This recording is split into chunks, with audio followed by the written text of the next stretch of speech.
నీ వెళ్ళి ఎక్కడి నుంచైనా బాగా బ్రతుకు, పాపము చేయకు, వ్యభిచారం చేయకు, నరహత్యలు చేయకు, ఎవరిని మోసం చేయకు, బాగా బ్రతుకు అనే మనస్తత్వం నా దేవుడిది. స్తోత్రం చేద్దాం, సపోర్ట్ కొడుకు, గట్టిగా సపోర్ట్ కొడతాం. నా దేవుడు అలాంటి వాడండి.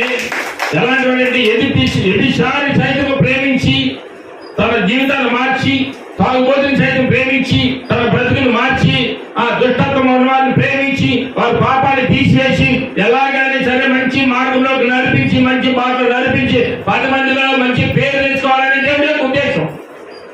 10 మందిలో మంచి పేరు తెచ్చుకోవాలి, 10 మందికి అనుకూలంగా ఉండాలి. 10 మందిలో ఈ కుర్రాడు ఒకప్పుడు ఇలాగున్నారా, ఇప్పుడు ఇంత మారిపోయాడేంద్రా, ఇది ఎక్కడి నుంచి వచ్చింది మార్పు అనేది వాళ్ళకి తెలియాలి. దేవుడు అది కోరుకుంటున్నాడు. ఇక్కడ నువ్వు మారితే నీదే పరలోకం. ఆమేన్, హల్లెలూయా. అందుకని ప్రభువు అంటున్నాడు,